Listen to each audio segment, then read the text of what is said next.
అబద్ధాలు చెప్పే విషయంలో సులువుగా చెప్పేస్తాం. ఎలా మాట్లాడతామంటే ఎవరన్నా సపోజ్ ఫోన్ చేసి, "ఏమ్మా ఈరోజు ప్రార్థనకు రాలేదేంటి? సిస్టర్, బ్రదర్ ఈరోజు ప్రార్థనకు రాలేదంటాడనుకో, అన్నా ప్రార్థనకు వద్దామనుకున్నానన్నా. నేను పలానా ట్రైన్‌కి పలానా చోటకెళ్ళానన్నా. పలానా పని చూసుకొని వచ్చానన్నా. అందుకే నాకు కుదరలేదంటాడు.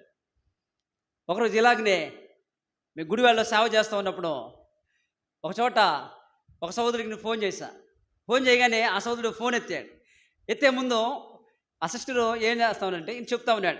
ఫోను ఆ సిస్టర్ నొక్కారు అలాగా. నొక్కగానే ఈయన అంటున్నారు, "నేను ఇంట్లో లేనని చెప్పు" అన్నాడు. ఏమన్నాడు? "ఇంట్లో నేను లేనని చెప్పు" అన్నాడు. పాపం ఆయన చెప్తా ఉన్నాడు. ఆ సహోదరి ఏం చేసిందంటే ఫోన్ ఎత్తేసింది. నాకేమో వినపడతా ఉంది. ఏమని తెలుసా? "ఇంట్లో లేనని చెప్పు. అన్న ఫోన్ చేశాడు. ఇంట్లో లేనని చెప్పు" అంటున్నాడు. "అన్న ప్రైజ్ లార్డ్ అన్న, బాగున్నారా?" "ఆ! బాగున్నాం అక్క. బాగున్నారా? అన్న ఏం చేస్తున్నారు అక్క" అంటే, "అన్న ఇంట్లో లేరన్నా." చూసారా? చాలా చిన్న